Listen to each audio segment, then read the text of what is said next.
Touba ko biyeteɗo Gustave Molière 1818 hitande ujunere temedde jeetati sappo e jeetati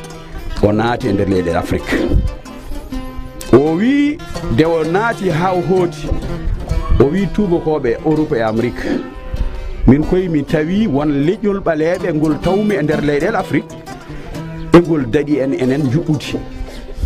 ha tengti darde debbo. O wi o tawi leñol biyetengol fulɓe koɓe fulɓe sabu o wi ko mbadiji tubakoɓe kono ɓe gurdi fof ɓaleji. O wi koɓe ne'oɓe jawdi.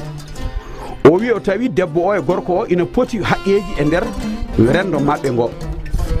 O sifi hen gaynako e cippowo. O sifi hen joom galle e joom suudu. O sifi hen gorko innat debbo one kadi innat. O rutti o wi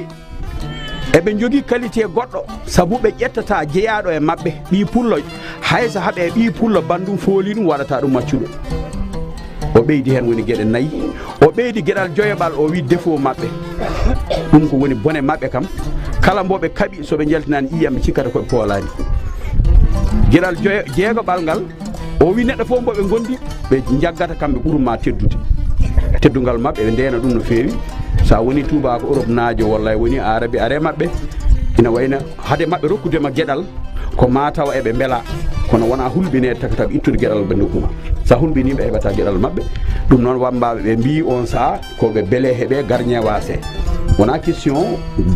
bambaɗo wi noon ko teskuya gandaɗo pullo ko ngel famɗi kof hayso ɓinguel ma hayso debbo ma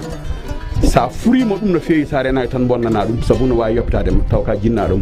ustete purali puroto ɗon rewɓe ɗe walla ɓiɓɓe mon onon fulɓe aynaɓe ɓayde ɓiɓɓe yaroɓe kosam no jar toon kosam ni koye nayyi heɓe guurata he feccere mabɓe feccere diɗe ɓe guura yumma ɓe daña gacce to banggue yumma to kono ɓe dañata ñaadre e yawde haftade to banggue naggue to ɓeɗo ɗiɗo muyninta pullo ha mawna.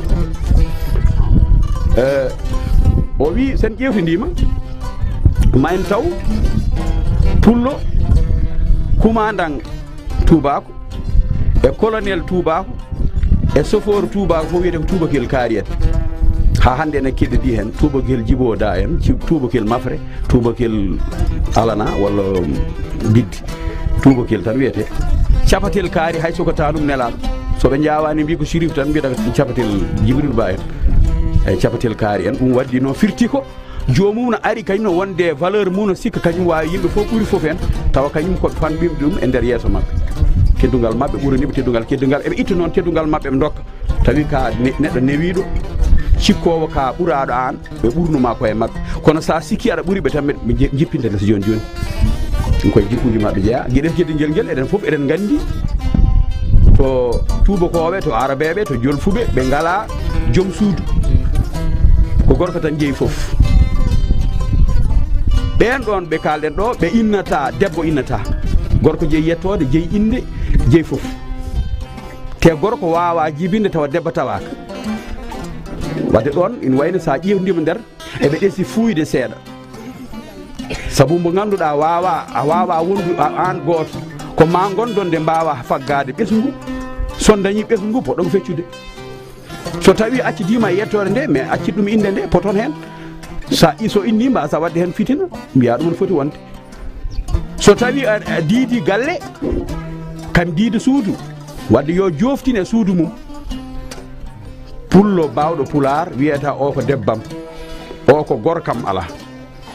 o ko joom suudam o ko joom gallam ɗum woni teddugal goto hen foof totte teddugal mum